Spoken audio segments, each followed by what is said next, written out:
I am here on Reddit today because of a very unexpected situation I am facing. Years ago, my high school girlfriend, Gigi at the time, and I got pregnant unexpectedly. We had always been careful, but I guess sometimes life has its own plans. When Gigi discovered she was pregnant, she went ballistic as she had always dreamed of pursuing her career as a model and argued that getting pregnant meant giving up on all those dreams. Throughout college, she had been working various part-time gigs and going for auditions, so I knew how much her career meant for her. I empathized deeply with her aspirations and assured her that I would support whatever choice she made. It was important to me that she knew I was there for her, no matter what. Unfortunately, we found out that her pregnancy was too far along to consider termination. This news was devastating for Gigi, as it felt like all her dreams were slipping away, and it put her in a very difficult position. In the midst of this, our families reacted very differently to the news. My parents immediately stepped forward, offering to take responsibility and support us in any way they could. They were ready to help us through this new phase in life and ensure the best for the baby. However, Gigi and her mother had a completely different perspective. They were vehement about giving the baby up for adoption after birth. Gigi's mom believed that this was the best way to ensure that Gigi could continue pursuing her dreams guilt-free without the burden of motherhood hanging over her head. My parents and I were firmly against this idea. I assured Gigi and her mother repeatedly that I would take full responsibility for the child, promising that Gigi wouldn't have to do anything for our baby if she chose not to. I tried to convince them that we could find a way to make it work without giving up the baby. Despite my assurances, they kept insisting that giving up the baby and cutting all contact was the right choice. Gigi was particularly adamant about this because she feared that if she gave the baby to me, there might be a chance I would try to involve her in the baby's life later on. She wanted to avoid that potential drama entirely, ensuring a clean break so she could move forward without any ties or guilt.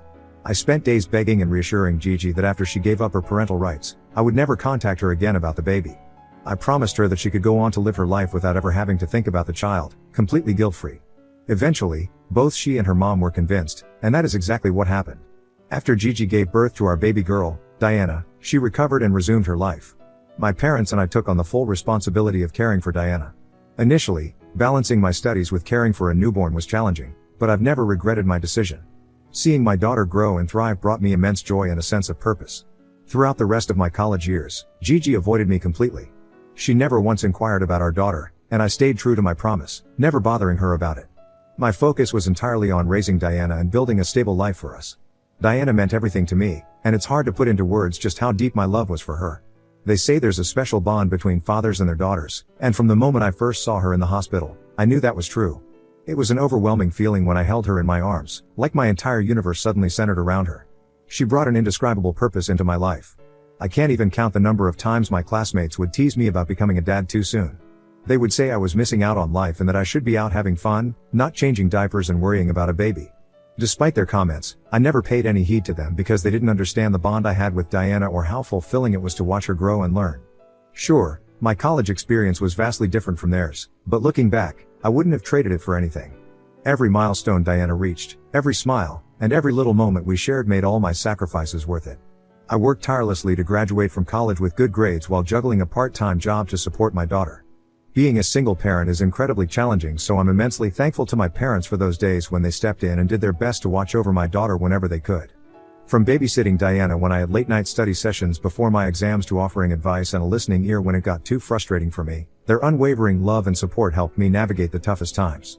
My parents' selflessness and dedication allowed me to focus on my studies and provided for my child without feeling too overwhelmed. When I finally graduated college, secured a stable job, and saved up enough money, I was overjoyed to move out with Diana into our very own place. It was a milestone moment for us both. I took great care in choosing each piece of furniture, decorating Diana's room, and making sure everything was perfect for us. This wasn't just about having a roof over our heads, it was about creating a space where we could make new memories and feel truly settled. In the first few years after moving out, it was just Diana and me. I would go to work at my office, pick her up from daycare, and we would then head home together. After freshening up, I would help her with homework while preparing dinner and prepping her lunch for the next day. Gradually, I got the hang of managing everything on my own. Sure, there were times when exhaustion hit, and I had to call my parents for help, but for the most part, I was always there for my daughter, and she could count on me for anything.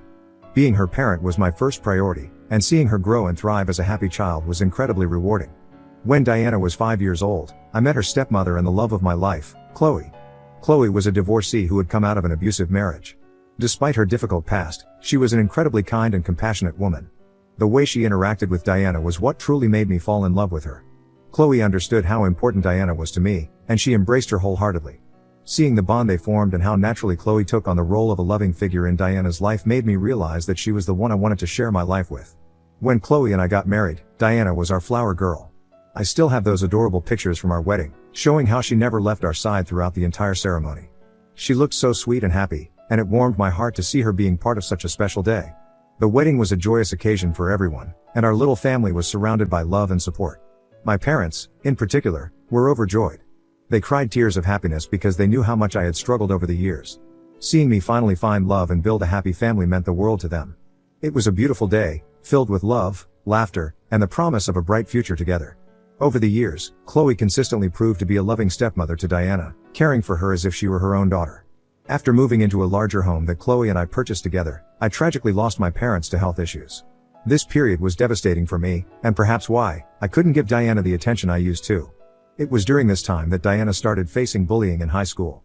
Some of her friends found out from their gossiping mothers that Chloe wasn't actually Diana's biological mother. It didn't help that Chloe has blonde hair and a sharper nose, while Diana has brown curls and different facial features, making it clear they didn't look alike. When Diana's friends started to tease her about it at school, she became sad and withdrawn. They would say cruel things like her biological mom probably abandoned her because she never loved her and that Chloe would eventually abandon her too. At the time, I had no idea what Diana was going through. She kept her pain to herself, and it wasn't until things had escalated that I realized how much she was hurting. One day, we received a call from the principal's office because Diana had allegedly attacked another student and broken her nose. When I heard this news, I was shocked to my core because my daughter had always been gentle and kind-hearted. Chloe and I rushed to the school, anxious to find out what had happened. In the principal's office, we learned that Diana had been relentlessly teased by this other girl for a long time. Finally, pushed to her limit, Diana had taken matters into her own hands and thrown a stone at her tormentor in a fit of anger and frustration. Hearing about the bullying Diana had endured filled me with a mixture of anger and sadness. I wanted to confront the other child and her parents right then and there, ready to defend my daughter fiercely. But Chloe, always level-headed, managed to calm me down. The other girl's parents insisted that Diana apologize, but I was livid. I threatened to take legal action against them and the school for allowing my daughter to be mentally harassed for so long. I argued passionately, pointing out the severity of bullying and how it had pushed Diana to her breaking point. I made it clear that bullying a minor was unacceptable and that they had no right to let their daughter's behavior escalate to this extent. My strong reaction seemed to intimidate them, and they backed down, deciding not to pursue the matter further. I never scolded Diana for what she did because, deep down, I understood the pain and torment she had endured for months before finally standing up for herself. It was a heartbreaking situation, but I was proud of Diana for finding the courage to defend herself, even though it came at such a drastic cost. After that incident, I knew it was time to have a candid conversation with Diana about her biological mother, Gigi. Until then, Diana had some vague awareness about why Gigi was not part of our lives, but I had never fully disclosed the details to her. I sat down with Diana and explained openly about how Gigi and I had become parents at a very young age and why Gigi made the decision she did to leave us. I reassured Diana that Gigi's choice had nothing to do with her. I explained that sometimes adults are not equipped to take care of children, and that was the case with Gigi. I also made sure to highlight how fortunate Diana was to have Chloe in her life. I told her that Chloe loved her deeply and cared for her as her own child, willing to do anything for her well-being. I wanted Diana to understand that family isn't just about biology but about love, care, and the people who are there for us unconditionally. After our conversation, I hoped Diana would have moved past her curiosity about her bio mom, but a few weeks later, she confided in me that she was trying to reach out to Gigi. I was deeply concerned for her because I knew how firmly Gigi had asked to never be contacted again. Despite my warnings, Diana was determined, and it worried me greatly that she might face disappointment or rejection. When Diana finally got in touch with Gigi, she excitedly told me that her biological mom was happy to hear from her and wanted to meet up. I couldn't help but feel skeptical about this sudden change, considering Gigi had never attempted to contact me about Diana over the years, even though my contact information remained unchanged. I voiced my doubts to Diana, expressing how difficult it was for me to believe Gigi's newfound enthusiasm. Despite my reservations, Diana was thrilled and believed Gigi's words wholeheartedly. She quickly made plans to meet her bio mom at a mall and insisted on going alone.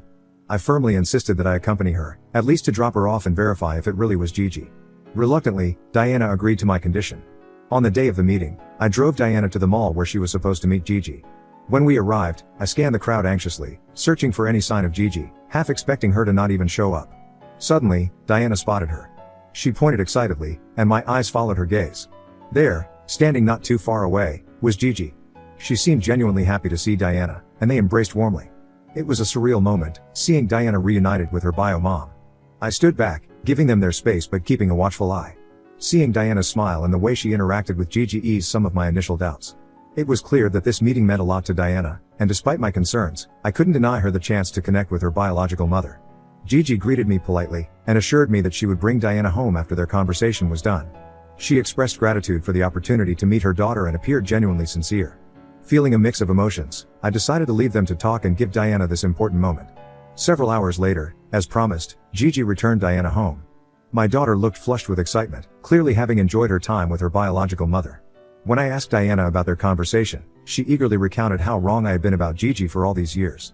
According to Diana, her bio mother had expressed regret over her decision to not be a part of our daughter's life and seemed genuinely remorseful for her actions. Diana went on to tell me that Gigi wanted to be a part of her life now, and this is what she wanted as well. Hearing Diana's words stirred conflicting emotions within me. Part of me was relieved that Diana had a positive experience with her bio mom and that Gigi seemed sincere in her regret. Yet, another part of me felt cautious, still processing the sudden shift in Gigi's stance after all these years. I couldn't help but wonder about the implications of this newfound connection for our family and how it might impact Diana moving forward.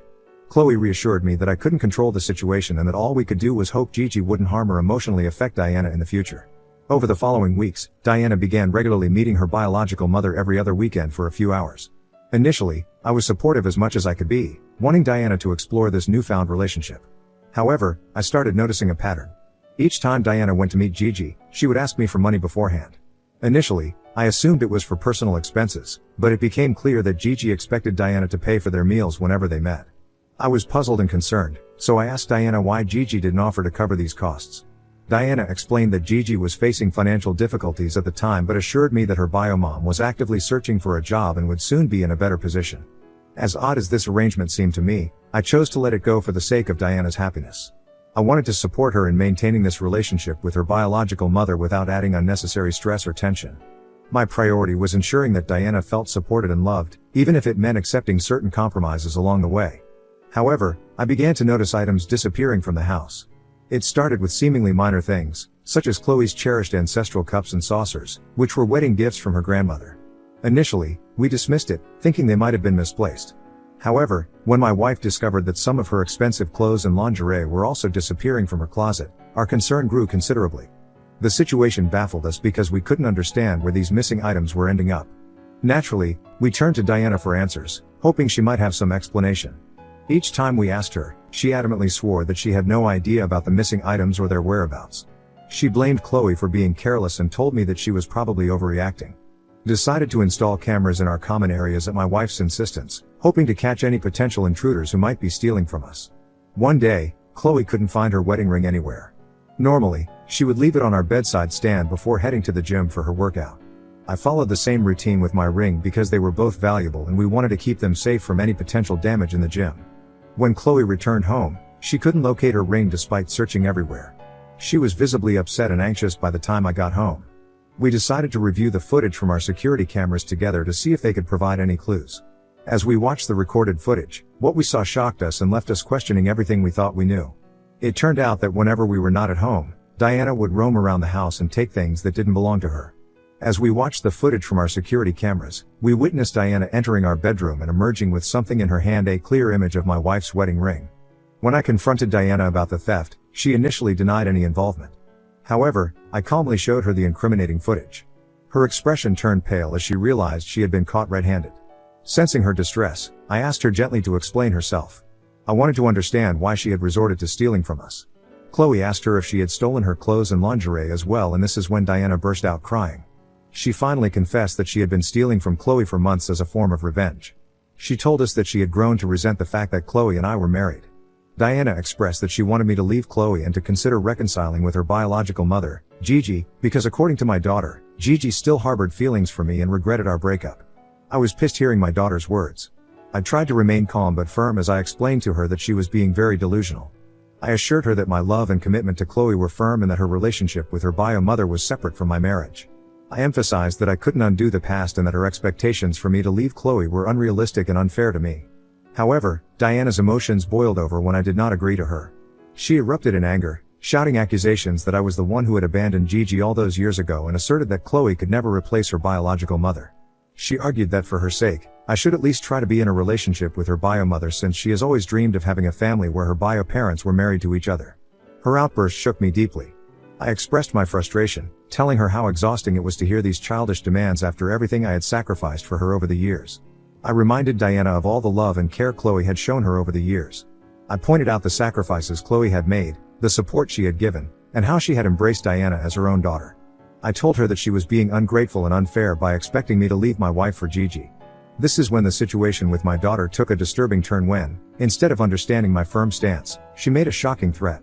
Diana threatened me that she would falsely accuse Chloe of sexual assault and grooming if I didn't leave her immediately.